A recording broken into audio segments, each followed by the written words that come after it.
Welcome to the Phytality Podcast, 001. And what a host, what a guest, I say. What a crazy host, what a great guest we have today, Mr. Matt Grills. So Matt, thank you for joining me today on Phytality 001.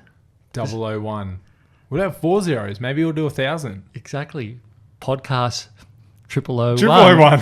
Maybe. Exactly. Maybe. Well, Yeah. It is now because we called it. That's it. Yeah. So thank you, Matt, for coming to chat with me today. And I've been admiring what you're doing in the community, serving great coffee, getting out, feet on the street early in the morning, and and also living a great plant-based lifestyle. So excited to have a chat with you today, and welcome. Thanks, mate. Just burning the candle. That's what I'm doing, and hoping it doesn't run out.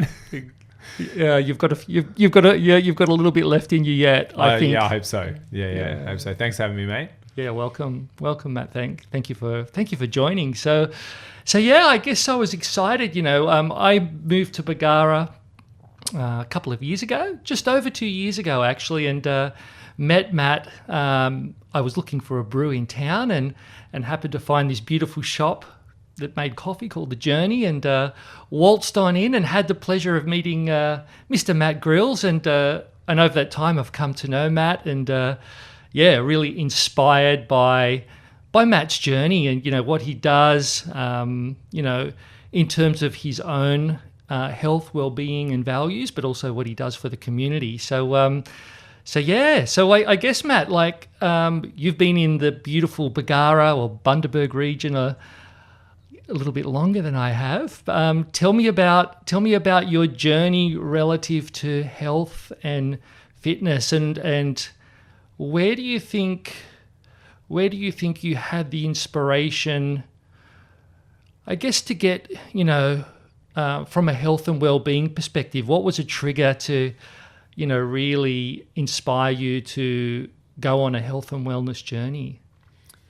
This is a big question to start.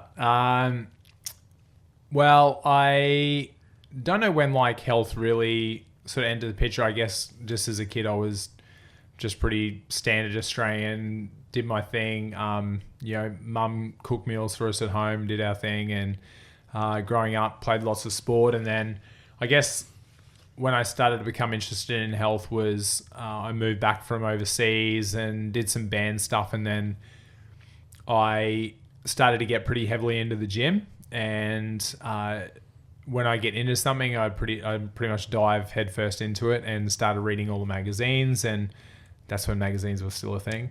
Not a lot of internet stuff, but magazines and some internet articles and stuff about nutrition and your typical bodybuilding bro type diet and workouts. That was sort of the first, I guess, sport or activity that I did after school of my own accord, and I got really into that and was typical, as I said, gym type diet of lots of meat, lots of dairy, and eggs, and a lot of food. And I got really into that, and then after a while I still got a little bit sick of doing that, and my dad had started running marathons about in the year 2000, 1999, sort of around that area, and that was always kind of his thing, and I just sort of watched on and I was like, yep, good work, Dad. Not my thing. But after a while, I guess I become a little bit curious, and I was like, maybe I could try and run a marathon, try and do something with Dad. And he did me my first program, and that was sort of a catalyst to starting running. Around that time, I had also ironically joined the police, and found out that I actually had a pituitary tumor, and that was quite a shock. But I'd also started to, around that time, also there were a lot of things going on, but I'd started to, with the running thing, again reading magazines and different things, and this stuff kept popping up about vegetarianism, and veganism wasn't so much a word or a thing then. But vegetarianism with little sprinklings of this vegan thing, and I've become pretty curious about what that was, and they were saying how it can help performance and recovery and different things like that. So as I moved through my treatment and stuff with the tumor, I was reading all this stuff, and then I started to really dive into the health aspects of a plant-based diet. And I guess it was just a bit of an evolution over time. I moved away from the gym and into running, and through my recovery from being sick, started to experiment with a plant-based diet. When I was 30, I went vegetarian, and then 31, I took the big jump and went vegan. So I guess there was a lot that happened around that time, but that's sort of a brief version of how I was sort of introduced to health and training and running and stuff, and where I am now. Yeah, lovely, Matt. It's a beautiful journey of I guess situations and different triggers for you to be on the road to where you are today. How did you when you were getting into running, around that time of 30, when you started exploring plant-based living and running, what did you initially feel and see when you moved over from a traditional diet over to plant-based? How did your body feel? Was there anything in those early days where you felt deficient or more boosted with nutrients or energy? I guess for timeline, I went into running probably 4 or 5 years before I went vegetarian and vegan. So that was kind of good because I had something to compare it to. And I'd got into running pretty long distances, and I don't really remember feeling anything bad or any deficiencies or anything. It was a bit of adjusting. I actually found dropping meat quite easy. Like, I dropped meat first, and that was quite easy, even though I ate a lot of meat. And the thing that I found really hard was dairy, because I've got a really sweet tooth, and there wasn't, like, back then there wasn't all the vegan treats and stuff there is now. So it was like, you don't have dairy, you basically didn't have sweets, because everything had dairy in it. So that was a little harder to give up. But I think I was so curious that I'd read so much, and particularly on the health side too, I got really into the forks over knives, Engine 2 style, that early iteration of really low fat, high carb type diet. I experimented with raw till 4 stuff, and I don't remember ever feeling anything negative, any negative side effects. I dropped weight really easily, which was not a bad thing, because my gym days, I was 103 kilos when I did my first marathon. Oh, that's a different size, Matt, to the one I know. Yeah, I was a pretty big boy. And without really trying, just changing the training I was doing and changing my diet, I lost 20, I'm 75, 76, sort of around that area now. So, and that was really without trying. That was just transitioning that diet. But I never really felt hungry. It wasn't like I was starving myself or anything. And I think because I was going through the treatment and lots of follow-up stuff from my tumor, I was constantly getting blood work and stuff. And my doctor was really good with watching different things there. And I've certainly had time where I've been low in iron from the training I do pretty much, and probably not boosting that enough. So that's always been something I've watched. Interestingly, without going too heavy into science and stuff, with the tumor I had really low testosterone, but a really high growth hormone, and also impaired thyroid function. So my doctor, the endocrinologist put me on a number of medications through going vegan and stuff that I was reading and looking at. I weaned myself off all that medication. I don't advise that. I'm not a doctor. Don't do that unless you're having good guidance and having regular blood work. But I weaned myself off all that medication that I was told I'd have to take for the rest of my life. I just refused to believe that I would have to take that forever. So think I've strayed a little bit from your original question, but certainly no deficiencies. And it's quite hard for me to know actually what my baseline is because of the tumor that I had. It affects thyroid function and that sort of bodily function. So I guess my baseline is possibly different to most people. So my testosterone levels are still quite low naturally, even though I've moved them into what's classed as a normal range through diet and lifestyle. My thyroid function's fine now. And iron is something I always watch just because of the nature of running 15 to 20 hours a week most weeks. That's always a bit of a battle regardless. So yeah. Sorry if I got distracted on that question. No, that was a comprehensive answer, Matt. But no, it's interesting to see, where people come, how people come into plant-based or vegan diet. There's the ethical reason, the sustainable reason, the health reason, various triggers. I mean, I guess in my journey, I really came in, I was like working really hard in a corporate job in Europe when I lived in the Netherlands and really quite fatigued. And I really decided, I needed to optimize my body and my health and nutrition based on the demand, more of the psychological, the demand, traveling a lot, working a lot. And so I type of came at it really from, I guess, from a health perspective, but also a health and I guess a little bit of an ethical perspective, but slightly more health at the start. So I guess we all come into it, the plant-based journey from different perspectives. But yeah, I guess, at the end of the day, I think a plant-based diet, that diversity of micronutrients, like eating the rainbow, as they say, and getting those essential nutrients can really, optimize life and optimize performance. Yeah. So how have you seen, I guess, when we're looking at people on a plant-based diet, we're,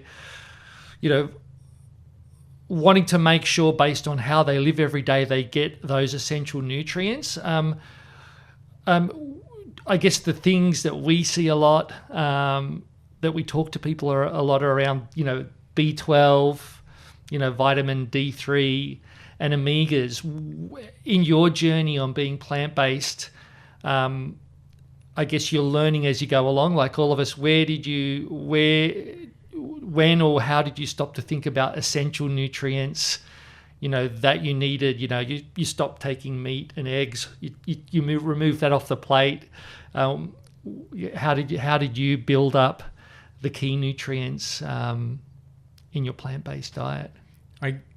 Just before I get to that, I find it interesting that you found a plant-based diet through the stress and experience of travel and being on the go, because I think what most people would do is double down on eating crap and it's all too hard. They're in like airports and on the go and in motels, and it's just too easy to get bad takeaway food and eat airport food and whatever. But it's almost like you took a complete diversion to that and went, no, that's not the way I'm going to go and double down on the other. So it's like, I think that's super interesting. Yeah, it's probably it's similar to your journey, but different. I mean, so I guess what you're trying to do is you're trying to get performance out of, physical exertion, being an ultra runner. And I was trying to get performance out of, my mental capacity, through traveling a lot. And for me, there was also a trigger. I was having so much,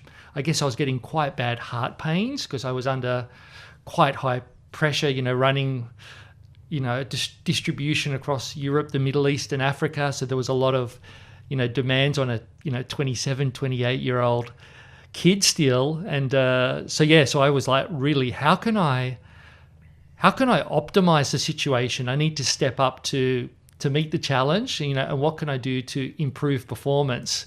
But for me, it was all around, mental capacity, rest, well-being, from that angle. Yeah, it's cool. Yeah, to your original question, I I guess my process with all this sort of stuff's been, we all sort of come to this, as you said, in different ways and hopefully meet somewhere in the middle. But I think in the start, like I've been vegan for nearly 11 years now. And at the start, like you're hyper vigilant on all that stuff, and you're like making sure that you're getting, X, Y, Z, and being on top of everything. And like I can tell sort of if I'm getting through my training, if I'm getting a bit low in iron and things like that. But apart from that, I don't really notice a big difference in how I sort of feel day to day. I think when you've been doing something for 10 years, like it just becomes second nature, like living the lifestyle I live now and doing what I do now.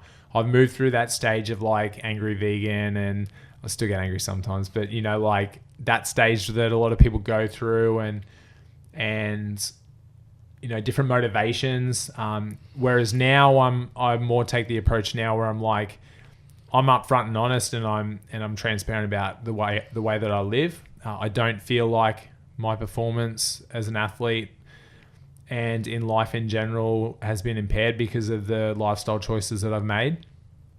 And I just try and be an example, and people ask a question or they want to come at me and be rude, and they better come ready, So, but as far as like getting down a little bit more on that with, I actually remember our first meeting because I've been an avid podcast listener for a long time, and I like to think I'm reasonably educated with different things around nutrition and particularly obviously a vegan lifestyle.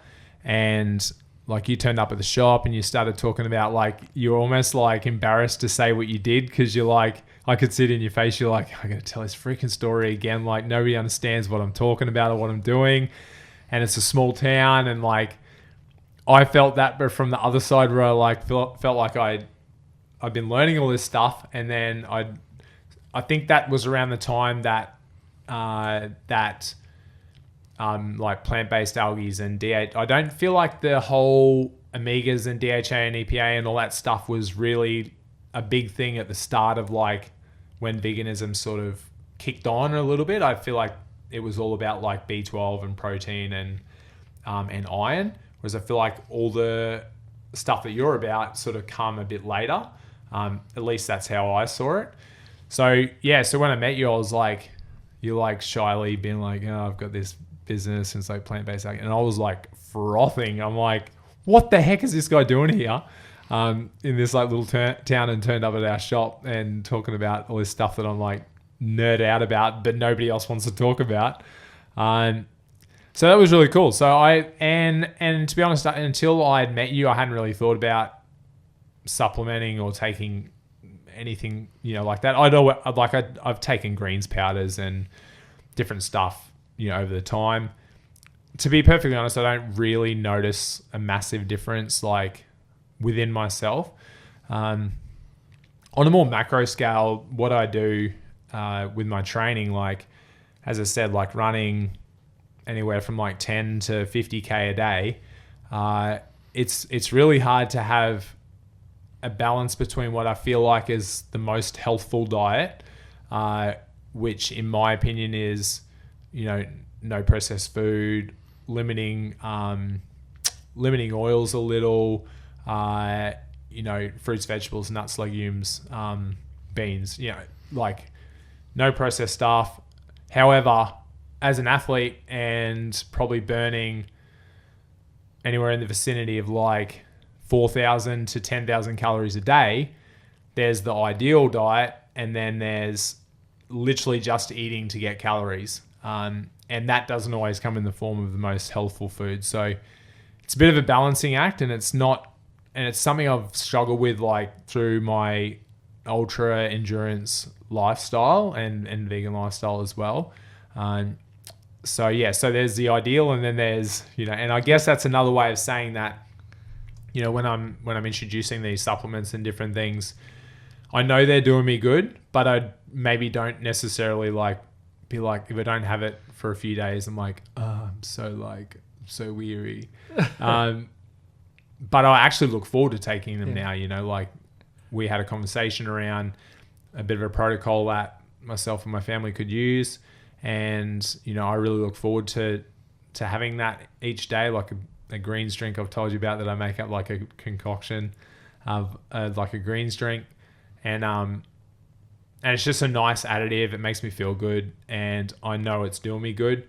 And as long as my blood work stays good, then I'm kind of like, lovely. Sweet. Yeah. But like I don't think I've even asked you, like, how did you even get into all this? Like you talked about your vegan, or your plant-based introduction, but the whole phytoplankton thing, like, I guess you probably need to tell people what it is. But, and then how you got there, I guess. Yeah, I mean, I came at it, back in 2008. Became plant-based or vegetarian initially, and really, really busy corporate job at that stage of life. And as I said, I had a lot of heart pains, and so I was like, I really need to eat cleaner food. I need to take a bit more time to rest, but I need to really optimize what I put into my body. And then going through the various nutrients that I could, and so I was really focused on where can I replace, meat, fish in my diet, and where can I get those nutrients in a whole food form? So I went on this journey,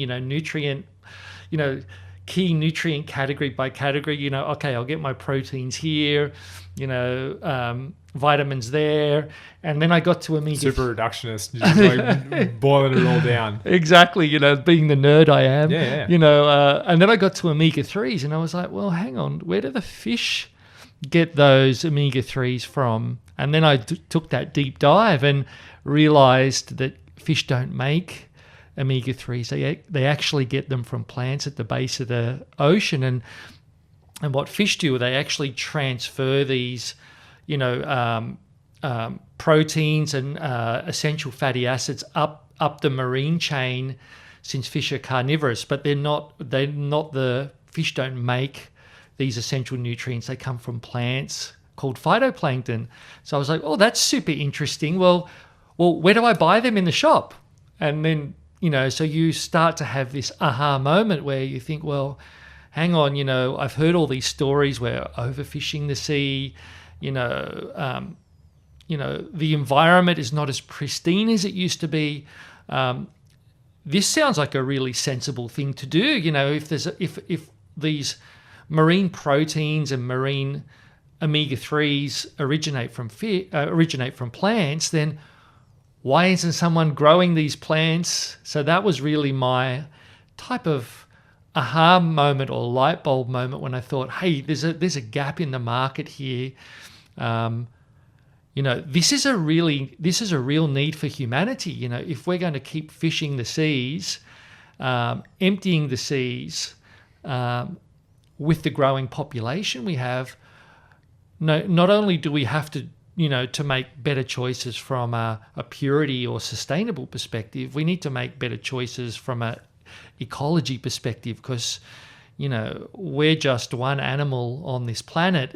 We should respect all the animals in the ocean. We should respect nature. So I guess, I came at it initially from a health perspective, but quickly saw in the research I was doing in my deep dive, hey, there's all these other benefits around, marine phytoplankton and microalgae, this oceanic type food. So I guess business opportunity too. Yeah, well, I guess I've always been someone that's type of looked at human habits and also read a lot of books around, futurists when I was young. So when we type of look at, the habits, harvesting more fish out of the sea every year, when we look at these habits and look at the growing population, it's quite clear to see there's sustainable solutions that are required, and someone needs to step up and try to, to really provide alternatives that are better for people and planet. So I guess was anybody doing it at that stage? Yeah, so there was a couple of companies in Europe that were researching in that research area. So there was no commercialization for human nutrition of phytoplankton. They were growing it in fish hatcheries for the first feed for like the small fish. So that's where But that was more for fish to eat rather than getting it straight from that source. Yeah, exactly. And the whole journey, by the way. So when I looked into this, there was a gentleman. His name's Tom Harper. You can look him up on the internet, and he owned this big phytoplankton farm for aquaculture, for feeding small fish in a hatchery, their first feeds. And he had cancer, and he started taking phytoplankton because he could see the benefits when he fed a high diet of phytoplankton to these larvae, to these microscopic fish. He could see how strong and robust they came. So he was trying different things like, how can I, what can I do? I've got cancer. How do I, and he had a tumor as well. What do I do to try and fix this? So he actually decided to basically literally,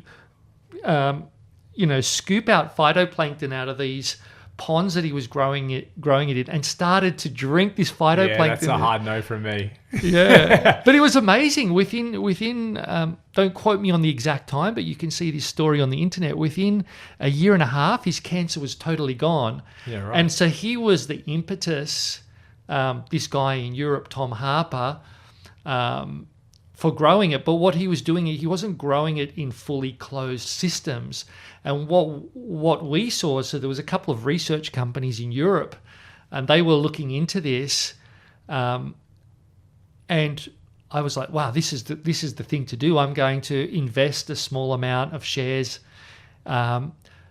into these science and biotech companies as a means of trying to commercialize, to push this forward, to push it from an idea where guys in white labs, in laboratories, are looking down a microscope. How can we move this to a product that benefits humanity and nature? So I guess that's where I got involved. And yeah, and that was a long journey. I almost went bankrupt 3 or 4 times before we actually sold our first human, food grade bag of phytoplankton. But yeah, I'm still alive and kicking 15 plus years later, and the business is growing. And yeah, it's amazing. Like, yeah, I think about what I do is start a coffee shop. Like it's not easy, but it's pretty straightforward. Whereas like you literally, like, that's like trailblazing, like something that didn't exist, or certainly didn't exist in human form, and then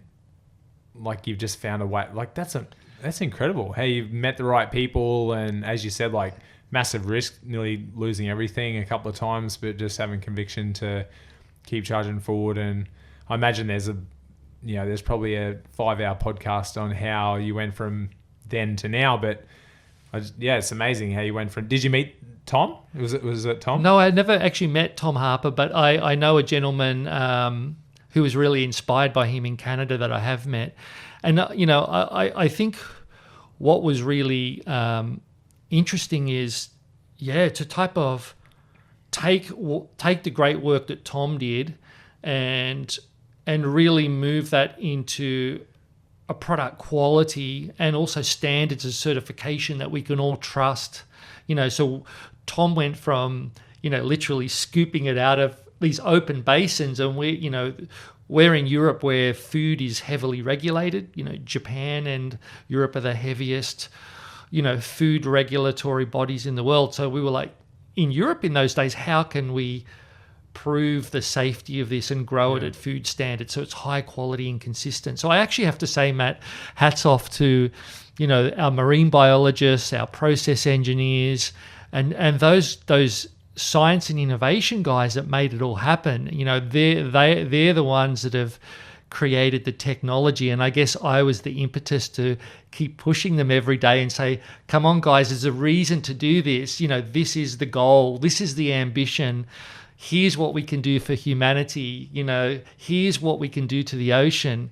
There's some beautiful stories around phytoplankton. I think 2 grams of phytoplankton saves something like over 300 anchovies. You know, so if we're thinking about what we do as humans every day, when we choose a sustainable plant-based solution, you know, not only what's good for us, you know, in terms of its purity and quality, but what we're not doing. We're not harvesting from the ocean.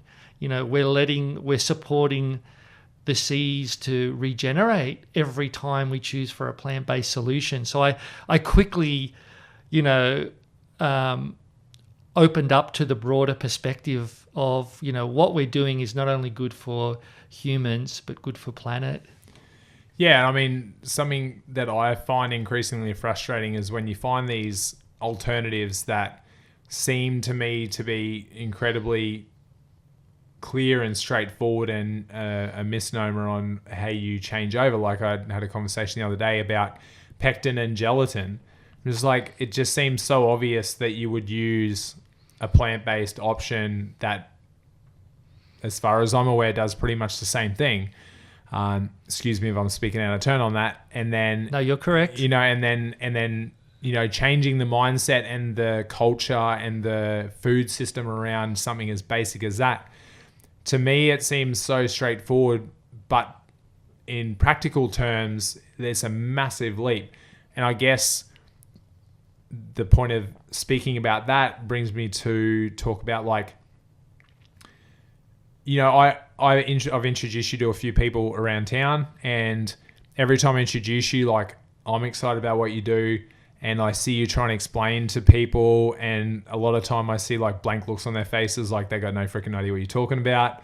But again, to me, like, if we can get the food and the nutrients directly from the source, as opposed to a secondhand vehicle, for lack of a better term, like, how do we, you know, like, that's a big leap for society, maybe not for so much for science, but particularly for society and for food companies and cultural mindset. Like, I understand completely, like, the reason behind, you know, you talk about sustainability in the oceans. Like, I think if people don't understand what's happening with the oceans and how they're being damaged through so many different ways by now, like, they need to wake up. And, you know, so from an ethical point of view, from an environmental point of view, from a health point of view, like, it ticks all those boxes. Like, how do you see, you know, your 15 years down the line? So, I mean, obviously there's been a lot of change in that time, but, you know, I tell people about this stuff and they're like, oh, fish oil. No, well, not fish oil, but, like, you know, and we've talked about, like, I think there's going to become a time where, one, that product is not going to be readily available. Two, it's going to be tainted, and, you know, please don't sue me. But, you know, like, I feel like there's far better options as far as what you're doing, but how do we move to that, towards, not to the end point, but towards that end point of, hey guys, let's just make a simple switch from phytoplankton, or, you know, from fish oil to phytoplankton? Well, I think the wave is coming in our direction. So I guess, you know, getting into this early and seeing a holistic, sustainable opportunity, I think what we see in the last few years, and just to quote a few statistics, you know, for the audience and ourselves, in the last 2.5 years, the main catch, which is out of Peru, the Peruvian anchovy, is basically the majority catch globally for fish oil supplements. In 2022, we had I think we had something like a 20-something% reduction in the fish oil catch for that. The big hit came last year. So last year they had an 85% reduction in the anchovy, the Peruvian anchovy caught. And what that means is, in the coming year, so the fish oil prices are already going drastically up. And I'm not talking like 5-10%. There was just 2 weeks ago a brand that said to me, oh, they've put up the prices for our fish oil supply to us 68%. Yeah, right. What's happening in the next year is, you can imagine, like, omega-3s are one of the top 3 supplements. We've got vitamin C, magnesium, and omega-3s. That's the top 3? They're the top 3 Yeah, right. Global supplements. So can you imagine the impact if something that's $1 billion industry has had an 85% reduction in the supply chain, meaning only 15% of the raw material that was available last year is going to be available next year. So that's the primary source, is so those that anchovies. The Peruvian Yeah, I anchovy didn't know is that. the primary source for all fish oil supplements. And the reason being is because it has a higher weight of fish oil to meal in it. So you've got your solids, your meal, and they press out the oil. Poor fish. But yeah, so the Peruvian anchovy has typically had a greater concentration of the oil, so that's why they fish that for supplements. So yeah, so we have a real, I have to be honest, we have a real catastrophe on our hands, and we just need to do our job to educate people on options. Because what I see happening is there being a shortage of fish oil, being no fish oil available in many cases for big amounts of time. And then people simply saying, well, why has the price gone up 50, 100, 200, 300%? Why is it not available? And well, where's the alternative? So it's coming at them hard. You can learn the easy way or the soft way, or you can learn, how can I say, maybe that's not the right terminology, but you can learn the harder way. And the harder way is, this top 3 supplement in the world is in this massive shortage. So that's how I see the market turning very rapidly. And we really, want to be there, to type of move people on the journey. So, we're a plant-based supplement company. All of our products are vegan. And I endorse people going on a plant-based diet, but we're here to move and support everyone on their journey. So hey, someone might say, I'm going to reduce, I see what's happening to the oceans, I hear the stories, my eyes and ears are open, maybe I'll only eat fish once a week rather than twice or 3 weeks. And when I take a supplement to support when I'm not eating fish, maybe I'll have a plant-based alternative. So, we want to move the dial, move everyone along to a more sustainable and ethical form of food. And ultimately, hopefully, everyone moves over to the plant-based diet. But, I'm not here to push someone, but I'm here to offer options and, allow people to make the choice when it's right for them. So 2 questions on that. I mean, I live 39 years of my life without taking fish oil or any sort of phytoplankton. So first question is, why should people even care or take the supplement?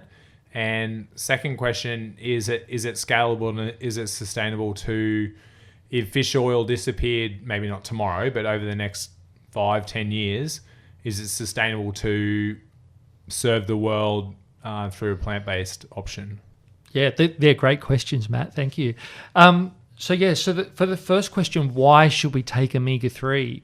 So there's one omega-3 classified as essential, and sorry for the slightly technical talk here, but it's called, the acronym of that is called ALA, and we find that short chain omega-3 called ALA in things like hemp, chia, flax, or walnuts, and our body can convert some of that up into these more bioavailable forms that are clinically proven beneficial for heart health and brain health, eyes, joints, etc. And those forms are called EPA and DHA. So one of the issues we have in people getting enough EPA and DHA is our body is quite poor at converting those short chain fatty acids up to long chain fatty acids. And that's been exacerbated in the West by a diet where we have too much refined saturated fats and an overload of omega-6. So what we see... The balances out. Yeah, so basically the optimal ratio is an omega-3, 1 part omega-3 to 3 or 4 parts omega-6. But in the Western diet, we're seeing people having, 1 part omega-3 to 8 to 10 times omega-6. That's just through their normal diet? Just through their normal diet. And in some cases, 15 and even out to over 30 times the omega-6 ratio to omega-3. What does this mean? When you are having this overload of omega-6 from refined and processed fats that aren't polyunsaturated, that aren't got those nutritional benefits, what happens is the enzyme that has to process those refined, saturated fats and omega-6, it has the same job as regulating and upgrading the ALA to EPA and DHA, but it becomes so busy trying to process the omega-6 that it doesn't upregulate the EPA and DHA. And so a big issue that we see in health and nutrition is in inflammatory issues. So this overload of omega-6 to omega-3. So one of the goals is by taking what we call a preformed version of EPA and DHA, and preformed means it's already in that final molecular structure that you need for those health benefits. Stops that process having to happen. Well, you have a guaranteed source, so you don't have to worry about am I going to convert enough, because the conversion is very low. It's only 1 to 2%. So you can't if we need EPA for good joint and heart health, if we need DHA for good eye health and brain health, and we're only getting conversion of 1 or 2%, that's not going to move the dial. And that's the primary reason to take what we call a preformed version of EPA and DHA, and that's the real reason I got involved in growing phytoplankton and marine algae to make sure that people get these essential nutrients. So yeah, that's really the difference. A long chain omega is body's poor at converting, and preformed ways are the safe way to make sure you get what you need. On to your second question, Matt. Is it scalable? And this is a great story. So it is scalable. Some of the great things around phytoplankton and microalgae, they don't use hardly any fresh water. So, we have a finite amount of fresh water. We have a growing population. Phytoplankton can be grown from seawater, filtrated seawater, can be grown from borehole water. And so we actually need nutrients in the water. So coming from, iron and minerals from a borehole, or, oceanic salts and micronutrients from the sea. Interesting, yeah. The quality of the water is what I would call semi-prepared for algae and phytoplankton offshore production, controlled production. All we have to do is filtrate that. So the great thing is we have sunlight for free from the sun, from nature. We have, of course, a supply of, we can access seawater or borehole water without impacting fresh water. And then the most beautiful thing is phytoplankton, for every 1 part carbon that it absorbs, so for every 1 part carbon dioxide it absorbs, it creates 3 times oxygen. So it's the biggest converter of carbon to oxygen on the planet. And actually a conversion of 80 to 90% of all of the Earth's oxygen is generated from phytoplankton. Yeah, right. So, so it's a real feel-good story. It's scalable. We're not impacting on freshwater resources. It can be grown almost in the desert if you can get seawater, or borehole water in very arid environments where you're not competing with other crops that need high moisture. So it's I see it as a win-win. For me, it ticks all the boxes. Health, nutrition, sustainable practices, ethics, and I think the United Nations in 2017 they did a review of what are the 3 most sustainable nutrients or food sources of the future, and they came up with seaweed and phytoplankton algae. They came up with mushrooms and fungi for its nutrient density, and they came up with insect proteins or insects proteins. I mean, I'm not a fan of the last one, but yeah, I love phytoplankton and love mushrooms. So definitely we can scale it. And I think we spoke a while ago, the only real byproduct of it as well is essentially nutrient-rich water. Is that right? Yeah, so absolutely. So in many cases, when we're discharging water, I mean, we recycle all the water, we don't discharge it, so we're recycling it. But if we did have to discharge the water, it's actually cleaner in most cases than the water we brought in. So I mean, phytoplankton is really not only giving us EPA and DHA, but it's giving us all the amino acids, antioxidants, vitamins, minerals, and in a microscopic form that's highly absorbable. So really phytoplankton, the type of phytoplankton we grow called Ultana phytoplankton, you could see it as a whole food, multi, and an omega all in one. Cool. Yeah.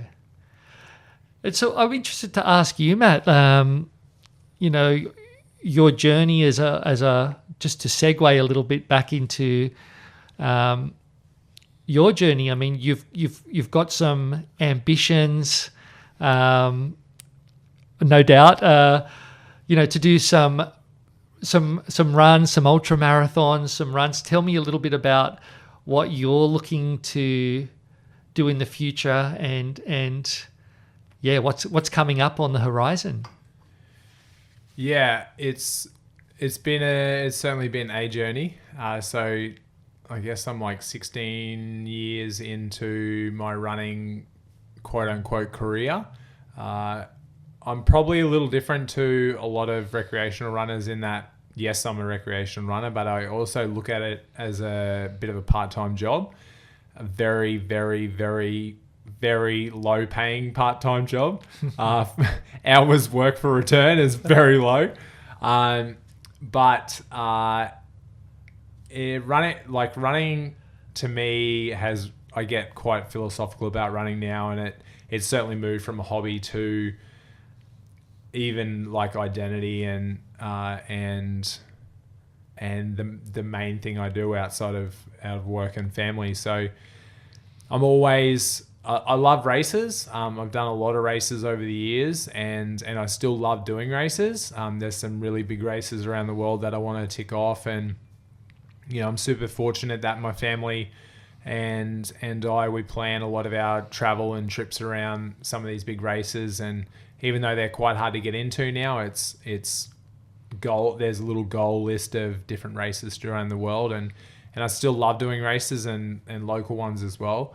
But I also, I've for a long time had a real interest in these like self-organized adventure style ideas. And my brain is my worst enemy because I'm constantly coming up with different ideas and adventures, and really just trying to, when you do something for a long time, things can become a little stale. So, you do another race, it's great and it's exciting and you get to run with other people, but it's another 100k and it's another 50k and I've done this race 5 times before. And whilst I'm not like trying to detract from that at all, as I said, I really enjoy races. I really started to move my mindset now around these self-organized type adventures and really seeing what's possible. So the last race I did, unfortunately, I didn't finish, and I really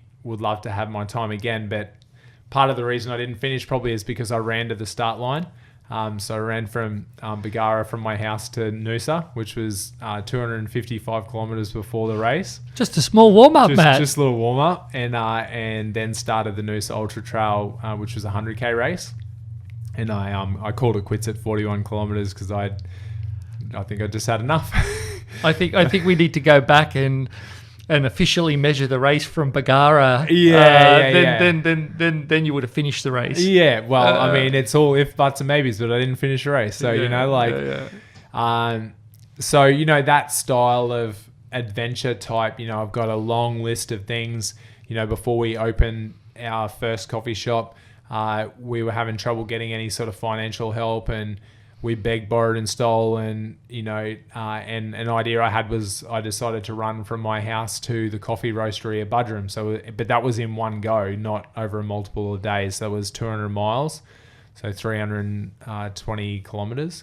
And to try and raise some funds and a bit of like excitement around the shop. And and I've got a long list of these different things I've gone across and had a go at running across Australia. That ended very abruptly, and it's been a really hard time processing that failure over the last year and a half or so. But I really want to have another go at that. I've got a very long list of different ideas and adventures I'd like to do. There's logistical barriers to that. Financial support from sponsors and or myself, which most things are paid for by myself and my family. Time, running a couple of businesses and family. I'm really grateful that I've got a supportive family, and my wife runs as well, and they're very supportive of what I do. And it's pretty hard to impress them these days. I tell them an idea and they're just like, oh yeah, whatever. Like, good work. That's Dad, or that's Matt. And I'm like, I feel like I'm sort of starting to move into like this, traditionally this like 40 to 50 year old age bracket is actually a really good time for these really long endeavors. And I've got a lot of, as I said, I've got a lot of things that I want to do. And if I can get the time and the financial support through sponsors and me chipping in myself, I'd love to keep pushing myself as long as I can. Even in training, I mean, racing and adventuring is great. But I really like, if you could turn up to an event and not train, I wouldn't be interested. Like I love the process. My day doesn't really feel normal if I don't run every day. Like I'm training more now at 41, being vegan for 10 years, obviously protein deficient. That was a joke. Not in recent times. And I feel I like, not trying to toot my own horn, but I'm pretty sure that I train more than a lot of people probably in Australia, even sub-elite and elite runners. And I feel like I love the day-to-day practice and the training. And, at 41, I'm training more than I ever have. I still enjoy, I really love the training. It's not, I would love a bit more sleep. That would be lovely. But, I'm a big believer that you make time for what's important, and if that means that I've got to sacrifice a bit of time for sleep to get my training done early so I can get to work and then have a free afternoon if I don't train again in the afternoon with the family and to do other stuff, then so be it. So yeah, nice. You sound like you've got... Yeah, you sound like you're a busy boy, Matt. And not only that, you're also, I'm very grateful for that, supporting the Phytality brand. I'm always grateful, popping down to the Journey, best coffee in Bargara, by the way, popping down to the Journey to get my cuppa when I have a moment, and, greeting the lovely folk and Matt down there. And, Matt's always very supportive to, tell people about Phytality and the journey, what we're doing. And so a lot going on for you, Matt. And I guess, one of the great things talking about type of Phytality and what we're doing is, what our ambitions are. So one of the reasons I moved up to Bargara, other than Matt's good coffee, was really the goal around, growing phytoplankton in Australia. So I've got this experience in Europe, cutting edge innovation, some of the best German, Dutch, Spanish marine biologists, process engineers, and I'm thinking to myself, we really need to do this, in Australia. We've got great climate here, we need to do it in Queensland. And, one of the reasons I moved up this way is, looking at the weather conditions in Bundaberg, we're on the same latitude as Hawaii, I believe, a lot of sunny days, quite flat land along the coast, direct access to seawater. So, some great attributes for growing phytoplankton and marine algae up this way. And so I think, the next part of the journey, which we are now very close to announcing, is very shortly starting to introduce Australian-grown phytoplankton into our products, our capsules and our powders we sell. So it's, we aim to put Queensland and the Bundaberg region on the map as, I would say probably the first food grade producers of manufacturers of phytoplankton in the Southern Hemisphere. So super exciting, and I'm sure there'll be a few more people munching on phytoplankton and clean omega in the future as we tell the story. And I'm super excited for you. The region, I feel like it'd be a great thing to do here. And I like surrounding myself with people with passion and drive for whatever they do. Like what you do professionally as opposed to what I do are worlds apart.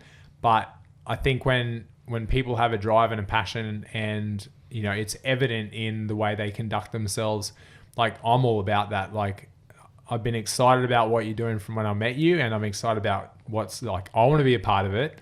And like, I kind of feel like taking the product is kind of like a little side thing that's like, yeah, that's great. But for me personally, I'm more excited about like what you're doing here, the future of the product.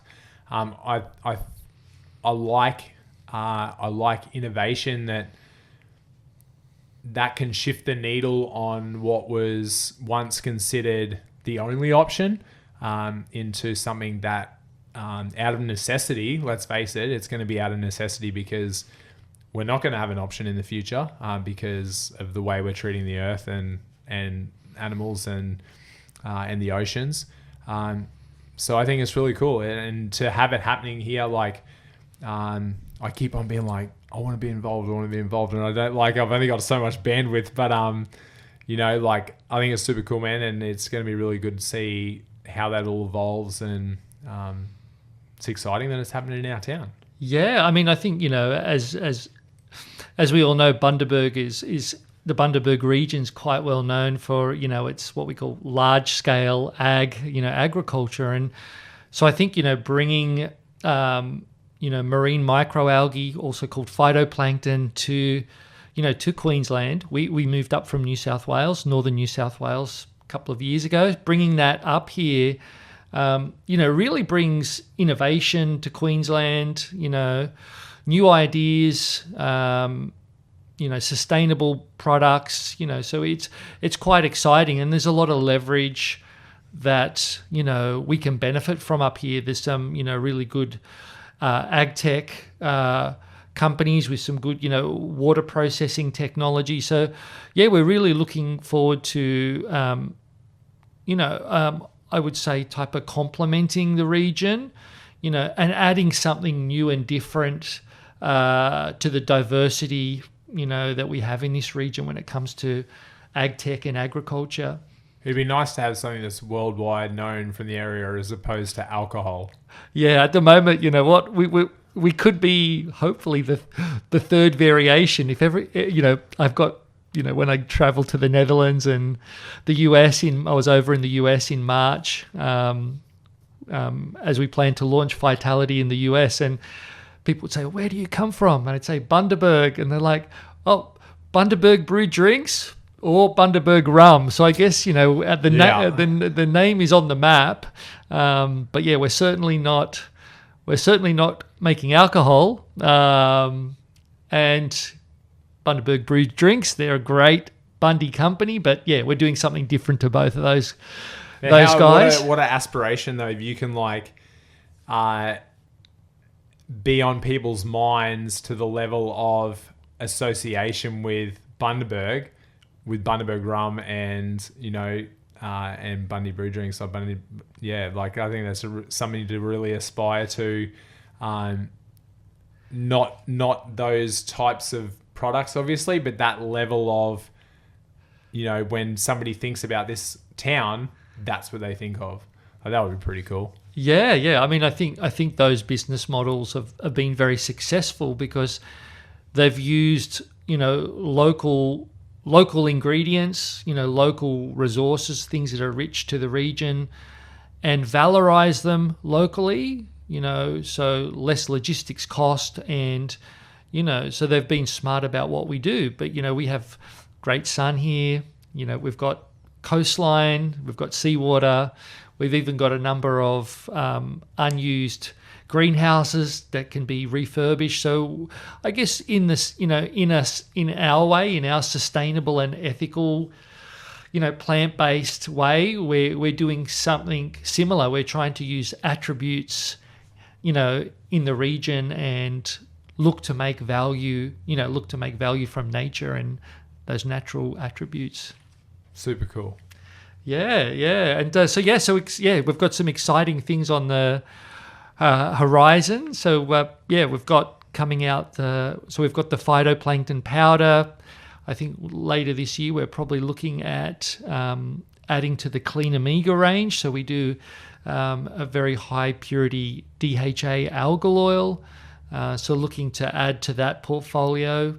Probably another kids product, potentially a sugar-free gummy. Cool. That's another delivery system for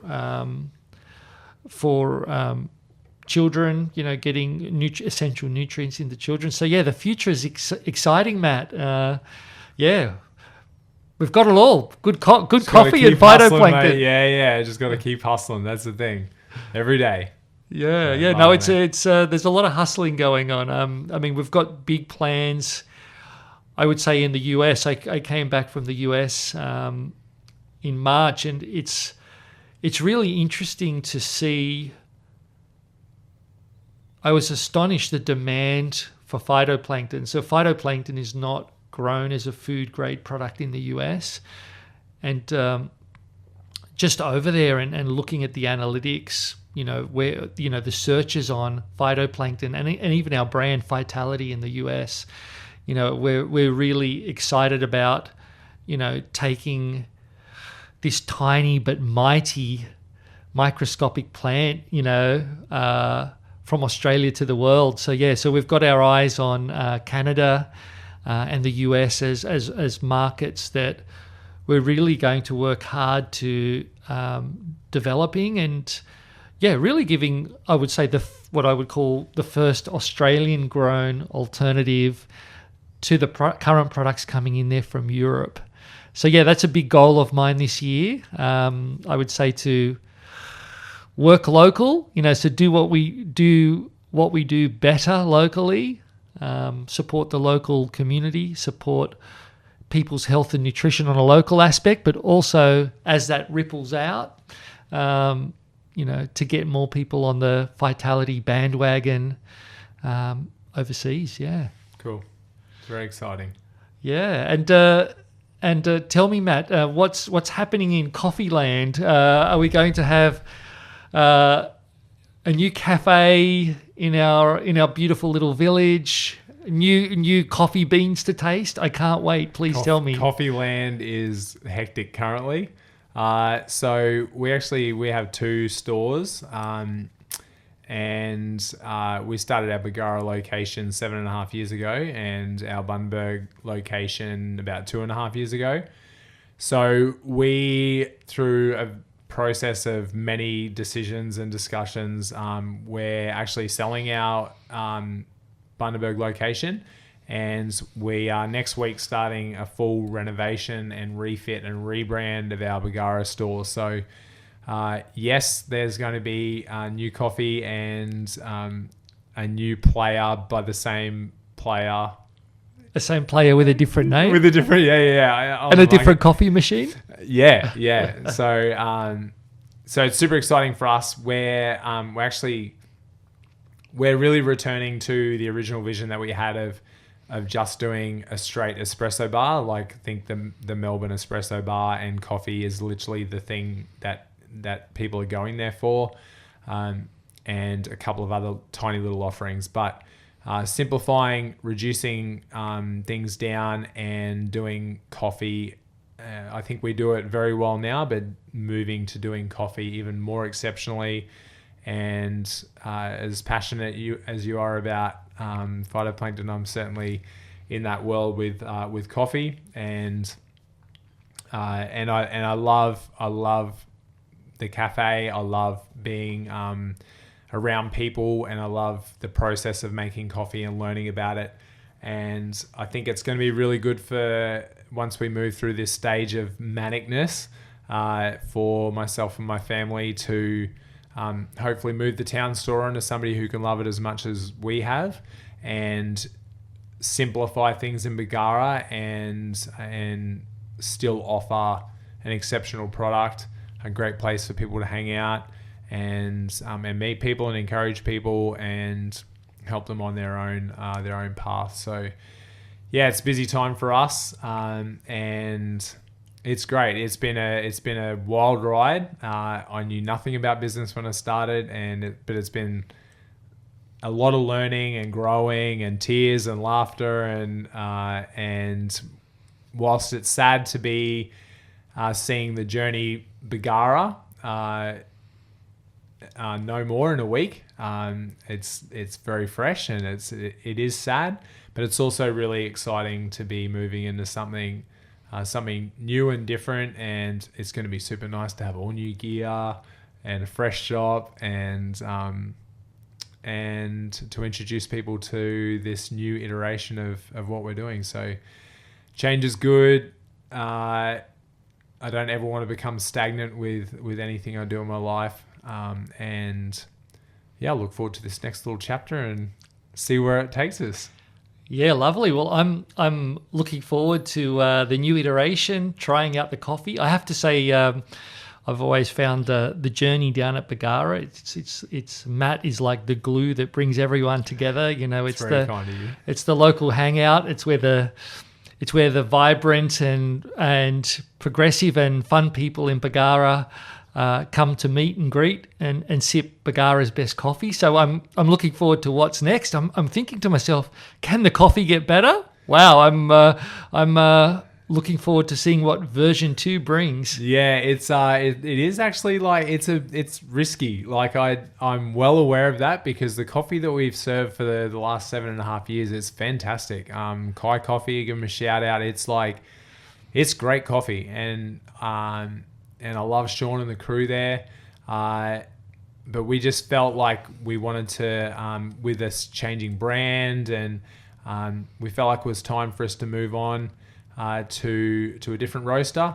And it certainly is going to be difficult to live up to the expectation that we've created with Kai and their wonderful product.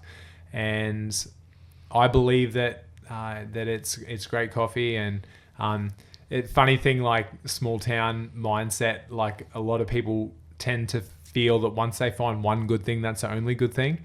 You're like, man, there's like 1 million good coffee roasters out there, and like there's so much good stuff out there. So, just helping broaden people's horizons, and hopefully we're actually moving to the roaster that helped me first fall in love with specialty coffee. So we're going to be using 5 Senses coffee. And there we go. He's let it out of the bag, everybody. Not many people know that yet, but it's going to come out soon enough. But it's a coffee that a roaster that I've loved their coffee from when I first had it. And as I said, helped me fall in love with specialty coffee. So it's kind of nice full circle to be able to partner up with them and hopefully build as good a relationship as we have with Kai, and continue to serve good brews and a variety of different coffees as well. So yeah, lovely. It's sounds like it's all going to be happening. The vibes, the flavor, and the beautiful smell of beans. So I'm looking forward to that. Well, thank you, Matt, for your inspiration, for your dedication to the cause. You know, not only the dedication to the plant-based lifestyle, but just, you know, living a clean, committed, and full life. So I have to say, an inspiration to young and old, and we're looking forward to seeing what comes next on the Matt Grill's journey. Thanks, Matt. I really appreciate that, and likewise, right back at you, mate. It's been lovely to get to know you over the last couple of years, and keen to see what happens in the future. Yeah, keep an eye out for Phytality. We're going to try and step it up a few notches, and looking forward to what the future brings. Love it. Thanks, Matt. You have a great Friday, and it's been a pleasure to speak. Thanks, mate. You too. Enjoy.